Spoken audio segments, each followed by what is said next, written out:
All right, in this video, I'm going to be going over why seam allowance is important and what seam allowance really does.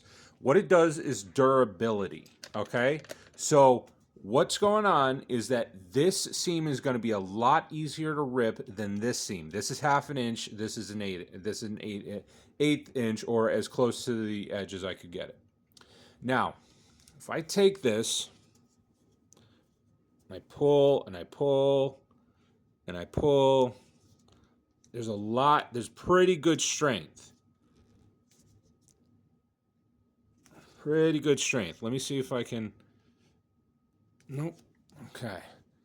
Now, this is a half-inch seam, okay? This is used for furniture for the most part. Furniture and sailboats and sails. This is for manufacturing unless you have some special use case. This is about the strongest seam and the deepest seam into the material you're going to get, about half inch.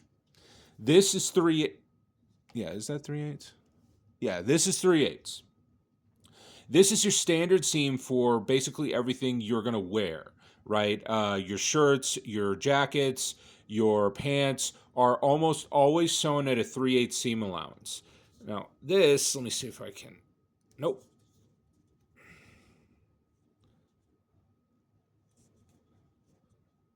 Okay. This you usually don't see unless something's gone wrong and you need to adapt.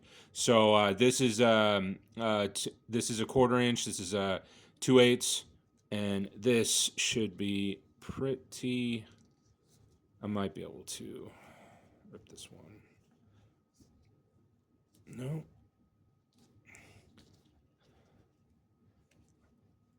Okay.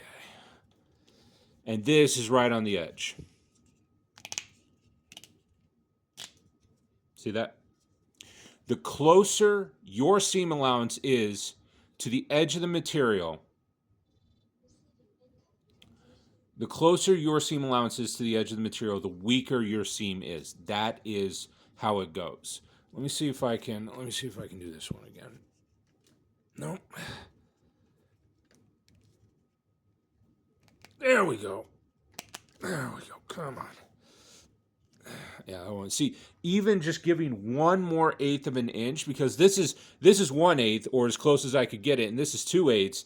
Just even 2/8, even just giving that one little eighth of an inch is giving it that much more strength. So that is what seam allowance is and what seam allowance does. The farther in your seam allowance is, the greater strength your stitch will have. That's basically the equation here. So there you go.